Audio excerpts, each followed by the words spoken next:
O presidente Lula confirmou a indicação do advogado-geral da União, Jorge Messias, ao Supremo Tribunal Federal.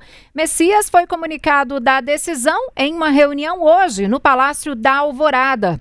O presidente se manifestou sobre este assunto hoje também pelas redes sociais. Vamos ver o que disse Lula, portanto, em uma postagem no X, na rede social X. Ele disse ali: assinei hoje a mensagem ao Senado Federal indicando o nome do advogado-geral da União, Jorge Messias, para exercer o cargo de ministro do Supremo Tribunal Federal na vaga deixada pelo ex-ministro Luiz Roberto Barroso. Faço essa indicação na certeza de que Messias seguirá cumprindo o papel na defesa da Constituição e do Estado Democrático de Direito no STF, como tem feito em toda a vida pública, disse, portanto, o presidente Lula nessa publicação na rede social X.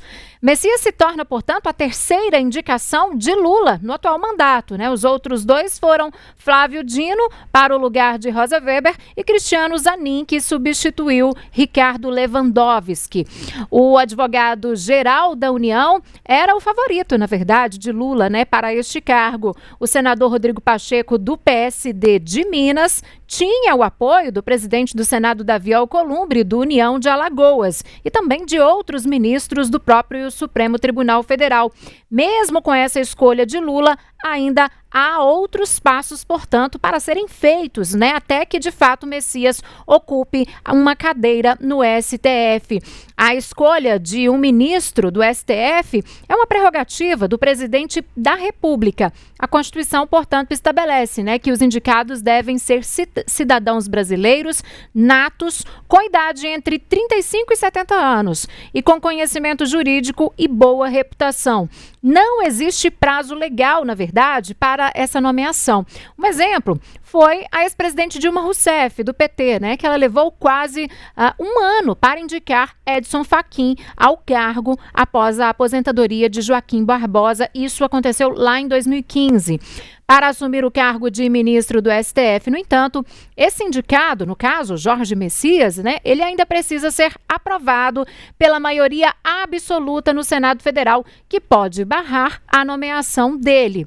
E este processo, gente, é inspirado na Suprema Corte dos Estados Unidos, né? Antes da votação em plenário, a Comissão de Constituição e Justiça realiza essa sabatina, né, para avaliar se de fato o candidato ele tem qualificação e conduta adequadas para este cargo.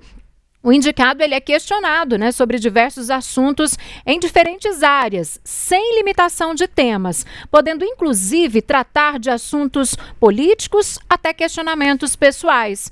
Durante a sabatina, os senadores podem fazer perguntas sobre qualquer tema, como a gente disse, pode incluir aí também assuntos jurídicos, políticos e questões pessoais. A sessão costuma durar de 8 a 12 horas, então é um processo bastante demorado. E depois de todo o interrogatório, a CCJ emite, portanto, um parecer recomendando ou não, né, de fato, a aprovação desse indicado. Esse processo segue, então, para a votação no plenário, né, onde Messias, no caso, precisa conquistar pelo menos 41 dos 81 votos dos senadores, ou seja, a maioria absoluta. E com a aprovação do Senado, o presidente da República, de fato, enfim, vai oficializar a nomeação por meio de decreto publicado no Diário Oficial da União, portanto, né? Esse é o processo final. O presidente da CPMI, que é a Comissão Parlamentar de Inquérito do INSS, o senador Carlos Viana, em entrevista hoje aqui em O Tempo, ao jornal Primeira Análise, ele afirmou que Jorge Messias pode ser convocado para prestar depoimento na CPMI do órgão. Queria saber do senhor se de fato existe essa pressão, né, esse movimento para ter uma convocação do advogado-geral da União, o Jorge Messias, em função ali da questão do Sindinap e possíveis bloqueios que poderiam ter sido solicitados em 2024. Queria saber se o senhor acredita nessa possibilidade, na aprovação desse tipo de convocação diante aí dos últimos acontecimentos na CPMI, senador. Olha, Alice, existe uma pressão, sim. a oposição quer que o AGU, que é o advogado-geral da União, Jorge Messias, compareça para dizer quais foram as decisões ou tomadas ou não tomadas quando vieram os primeiros relatórios. E hoje é muito claro, as reclamações sobre descontos indevidos eram as milhares em todo o país. Então quer dizer que ele pode ser convocado para prestar depoimento na CPMI.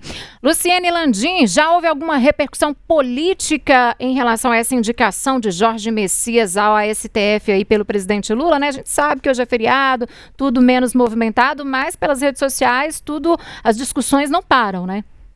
Tudo mais parado por conta desse feriado, mas um assunto dessa importância ganha, sim, repercussão no mundo político, especialmente nas redes sociais, onde os políticos costumam estar sempre conectados, né? E a gente teve manifestações dos dois lados, da base, da oposição. Uma delas, por exemplo, da ministra da Secretaria de Relações Institucionais, Gleisi Hoffmann, que é a responsável pela articulação política do governo, articulação que Lula vai precisar nos próximos dias, nas próximas semanas, para conseguir o apoio suficiente no Senado para essa indicação de Jorge Messias ao STF. Gleisi Hoffmann, então, disse que ela saudou Jorge Messias por essa indicação e disse que no processo de apreciação do nome dele pelo Senado, Jorge Messias vai ter oportunidade de comprovar a qualificação para a mais alta corte do país, demonstrada à frente da Advocacia Geral da União e ao longo da carreira dele no campo do direito e da administração pública. A gente teve também uma manifestação do líder do Republicanos no Senado, Messias de Jesus. Ele que, bom a gente lembrar, a gente fazer um contexto político do Republicanos. O Republicanos, o partido tem uma vaga no primeiro escalão do governo Lula, que é ali no Ministério de Portos e Aeroportos. O cargo de ministro é ocupado por Silvio Costa Filho, mas o Republicanos também cumpre muito papel na oposição. A bancada no Congresso Nacional é muito dividida, tanto que o Republicanos é o partido do governador de São Paulo, Tarcísio de Freitas, que é uma das pessoas colocadas para possivelmente substituir o ex-presidente Jair Bolsonaro na eleição presidencial do ano que vem, por conta da inelegibilidade de Jair Bolsonaro. Messias de Jesus, então, declarou apoio à indicação de Lula para que Jorge Messias assuma uma vaga no Supremo Tribunal Federal e afirmou que a qualificação do atual chefe da AGU, essa qualificação técnica dele, supera debates ideológicos e que, além disso, Messias é alguém que preserva valores importantes à sociedade brasileira, como a defesa da família e dos princípios cristãos, dos quais comunga como evangélico. Vale lembrar que os dois, tanto Jorge Messias, indicado ao STF, quanto Messias de Jesus, líder do Republicanos no Senado, os dois são evangélicos. A gente também teve uma manifestação na Câmara, o líder do PL na Câmara, essa é a casa do Congresso que não vai participar dessa votação da indicação ao STF, mas, claro, isso também repercute bastante. O líder do PL, Sóstenes Cavalcante, afirmou que com a indicação de Jorge Messias, caso ele seja aprovado pelo Senado, ele tem 45 anos e vão ser mais 30 anos de um esquerdista petista julgando e atrasando o Brasil com seus valores de esquerda. E isso uma declaração dele, entre aspas. Sóstenes também disse esperar que o Senado não aprove um prevaricador para ministro do STF. Palavras, então, do líder do PL no Senado. E a gente também teve manifestação de Luiz Roberto Barroso, ex-ministro do STF, que anunciou aí uma aposentadoria antecipada, deixou o cargo no mês passado para que, então, o presidente Lula fizesse uma nova indicação. Se Jorge Messias receber o aval do Senado, ele vai ocupar essa vaga deixada por Luiz Roberto Barroso. Barroso, então, disse que Messias é uma ótima pessoa, foi um admirável advogado-geral da União e que está certo de que ele vai honrar o Supremo Tribunal Federal. Barroso também disse que fica pessoalmente feliz com a escolha do nome dele pelo presidente Lula. Por último, uma repercussão de um integrante da Suprema Corte, o ministro André Mendonça. A gente falou agora há pouco que Jorge Messias é evangélico, André Mendonça também é evangélico, isso é bem destacado pelo ministro na postura dele, principalmente quando ele teve uma atuação mais política. André Mendonça foi indicado para a Suprema Corte pelo ex-presidente Jair Bolsonaro, que é é opositor político ao presidente Lula, que agora indica Jorge Messias. André Mendonça, então, parabenizou o Messias pela indicação ao STF, disse que trata-se de um nome qualificado da AGU e que preenche os requisitos constitucionais. Mendonça também cumprimentou o presidente Lula pela indicação feita e disse que Messias vai ter todo o apoio dele no diálogo republicano junto aos senadores para essa votação, que então deve acontecer, ainda vai ser marcada, mas primeiro na Comissão de Constituição e Justiça e depois no plenário do Senado, se o colegiado aceitar essa indicação de Lula. Tá certo, Lu. Bom, e ao longo da história, gente, o Senado já rejeitou 5 indicações ao Supremo Tribunal Federal, indicações feitas pelo presidente da República, né? Já que a gente está aí agora prestes a ter essa sabatina, vamos dizer assim, né, desse nome do Jorge Messias, então a gente vai contextualizar para você, relembrando aqui quem são esses nomes, né, que não foram, portanto, não passaram por essa sabatina, né? O Senado, o STF, na verdade, rejeitou. São os nomes, portanto, estes aí que a gente colocou na tela. Cândido Barata Ribeiro foi o nome rejeitado. Depois Everton Quadros também. Demóstenes Lobo. Galvão de Queiroz. Antônio Seve Navarro, 5 nomes indicados, portanto, por presidentes da República na história brasileira e que foram rejeitados depois dessa sabatina e não assumiram o cargo de ministro no STF. Bom, e ainda sobre este assunto, nós vamos conversar agora com o advogado e professor de Teoria do Estado, Ricardo Souza. Ricardo, boa noite para você, seja bem-vindo mais uma vez aqui ao Tempo News. E eu já começo te perguntando, na sua avaliação, quais são as chances aí de esse nome de Jorge Messias, né, ser rejeitado, essa indicação do presidente Lula hoje? Boa noite, Síria. Boa noite, audiência. É um prazer estar aqui novamente. Síria, primeiramente eu parabenizo pela reportagem, né? Esse histórico que vocês fizeram aí, sobretudo destacando os 5 casos em que houve, né, essa negativa por parte do Senado, né, essa rejeição por parte do Senado dos indicados pelo presidente da República. Isso é muito interessante, trazer isso à tona, né? Eu apenas acrescentaria o seguinte, né? Os 5 casos foram no governo do presidente Floriano Peixoto, entre os anos de 1891 e 1892, ou seja, há cerca de 120 anos atrás. Depois do governo Floriano Peixoto, nenhum presidente teve indicados rejeitados pelo Senado. E nesse momento agora, de bastante incerteza, né?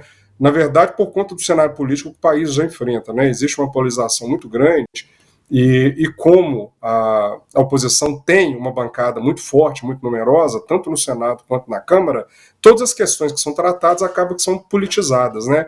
E sobre a indicação do ministro Jorge Messias, existe essa discussão, né? Se ele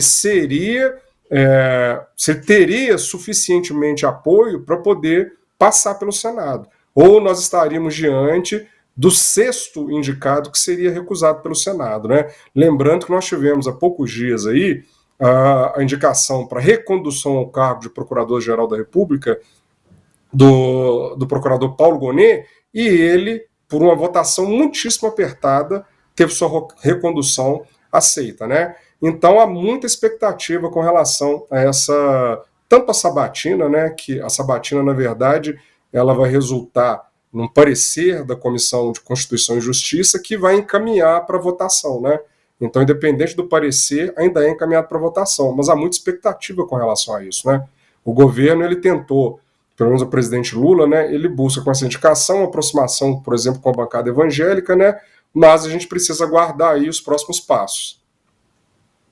Olá, Ricardo, boa noite. Essa indicação, então, foi feita pelo presidente Lula hoje e a gente tem alguns critérios que são exigidos a quem busca ocupar uma vaga na Suprema Corte, né? Tem a questão da idade, também a exigência de notório saber jurídico, reputação ilibada, mas, ao mesmo tempo, a gente tem uma decisão política, que é essa análise na Comissão de Constituição e Justiça do Senado, depois no plenário, onde é preciso ali o apoio de pelo menos 41 senadores. Como que fica o equilíbrio dessas exigências para que alguém possa ocupar esse cargo de ministro do Supremo Tribunal Federal e essa análise política? Qual que pesa mais ou pode haver um equilíbrio ali? Como que você avalia essa questão?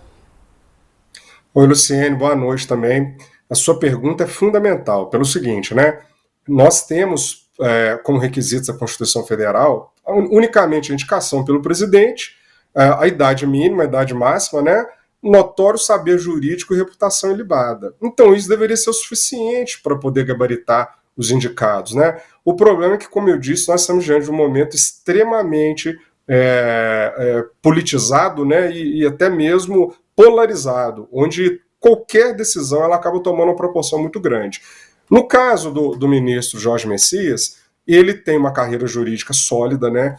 Ele é mestre, ele é doutor, ele é professor universitário, ele foi aprovado como procurador federal, ele foi advogado-geral da União, já atuou como ministro em outras pastas, como ciência e tecnologia. Então, do ponto de vista meramente técnico, ele teria todos os requisitos, não tem problema nenhum. O problema, eu dividiria ele em dois, na verdade, né? De um lado, nós temos uma exposição midiática muito grande, sobretudo do STF, né, mas o judiciário como um todo, né, de uns 15, 20 anos para cá, e isso tem chamado bastante a atenção da população. Hoje se sabe o nome dos 11 ministros, mas não dos 11 jogadores da seleção brasileira. De outro lado, né, a indicação ela é sempre política. É bom que nós destaquemos isso. Como vocês muito bem apontaram na introdução, o modelo brasileiro ele espelha o modelo americano, e outros países pelo mundo utilizam dessa mesma regra. O chefe do executivo indica e o Congresso, né, ele aprova isso. Mas, ultimamente, eu destaco pelo menos as últimas 4 ou 5 nomeações, né? Por exemplo, nós tivemos tanto no governo passado quanto nessas situações que acabam maculando a indicação. No caso do ministro Cássio Nunes, por exemplo, a justificativa do ex-presidente era de que tomavam tubaína juntos. No caso do André Mendonça, porque era terrivelmente evangélico. Aí o presidente Luiz Inácio indica também um nome muito forte, que é do Flávio Dino, né, que também tem uma sólida carreira, talvez os mais preparados atuando no STF hoje, juiz de carreira, mas também a proximidade e a amizade acabam maculando. E na sequência o seu advogado, Cristiano Zanin, que também chama bastante atenção, né? E agora, o caso do Messias, talvez o que tenha mais notoriedade aí é porque ele participou daquele episódio em 2016, ele foi o portador daquela carta de nomeação de ministro ao ex-presidente à época Lula, né, por parte da presidente Dilma, em que foi apontado no vazamento, né, da gravação por meio do juiz Sérgio Moro como uma tentativa de fugir da prisão, né? Então isso aí tomou grande notoriedade. Mais adiante, com a Vaza Jato, se mostrou que houve uma retirada de contexto, mas de qualquer forma fica maculada a indicação. Agora, Ricardo, outro ponto em relação a essa sabatina, né? Quais temas, na sua avaliação, costumam ser mais sensíveis aí na sabatina da CCJ, né? E que provavelmente quais deles, na sua avaliação, serão abordados aí no caso com Messias? Síria, normalmente o que se esperava fossem questões técnicas, né? Posicionamentos mais técnicos, mais importantes à República. Só que, mais uma vez, como nós estamos diante de uma polarização muito grande, o que tem ocorrido, não só com as indicações para o STF, mas, como eu disse, indicações também para a CGU, indicações para a Procuradoria-Geral da República, que são questionamentos que vão dividir posicionamentos ou mais progressistas ou mais conservadores. Vai ser questão de aborto, questão de liberação das drogas. Infelizmente, é o caminho que tem se tomado nesse tipo de sabatina. Agora, historicamente, Ricardo, essa sabatina ela tem sido um processo mais rigoroso ou tem sido só protocolar mesmo dos casos, né, anteriores que você se lembra? Como que foram, assim? Historicamente, se trata de um procedimento protocolar. Nos últimos anos, nós temos tido sabatinas mais longas, né? E até, às vezes, assim, mais pesadas, né? Até com confrontamentos. No caso do Paulo Gonet, na semana passada, foi necessário até que, em alguns momentos, né, o presidente da sessão intervisse diante dos posicionamentos dos senadores que o interpelavam. Então, nós podemos esperar, nesse caso aí, então, que seja uma sabatina bastante pesada. É o que se espera, é o que se aguarda, né? Mesmo com a ponte consistente que o ministro Jorge Messias possui, como eu disse, com a bancada evangélica, né? E até com outros setores, mas a oposição ela é muito ferrenha. Tanto que, vocês muito bem apontaram, certamente ele vai ser convocado para ser ouvido na CPMI, que é uma forma também de expor, uma forma de desgastar a imagem dele, que já vinha acontecendo nas últimas semanas. Exatamente que eu iria te perguntar agora. Esse ponto, né, que o senador Carlos Viana falou hoje aqui em entrevista ao Tempo, né, dessa possível convocação dele para prestar esse depoimento, na sua avaliação, isso pode, de certa forma, afetar a aprovação dele no Senado?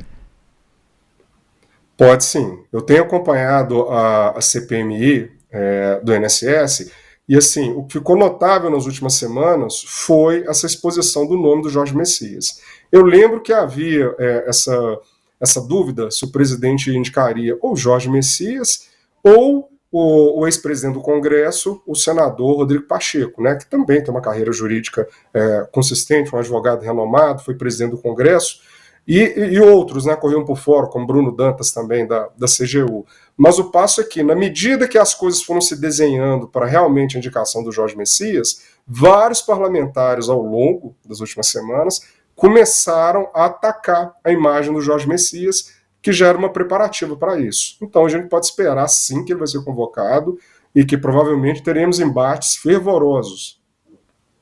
Agora, para finalizar nossa conversa, Ricardo, a gente trouxe aqui também uma questão na nossa introdução, que é em relação a esse prazo, né? Por que a Constituição não estabelece, de fato, um prazo para que o presidente da República, de fato, faça essa indicação de um ministro ao STF, hein?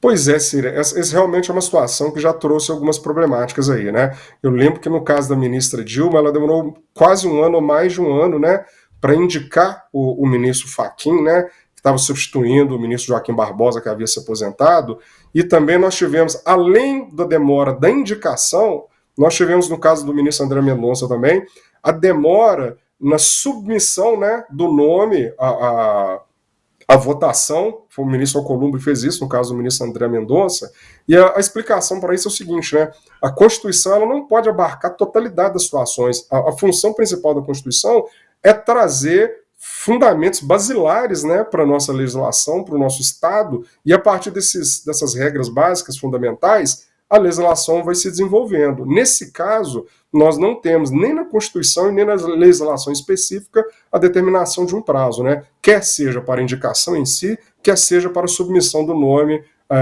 no Senado.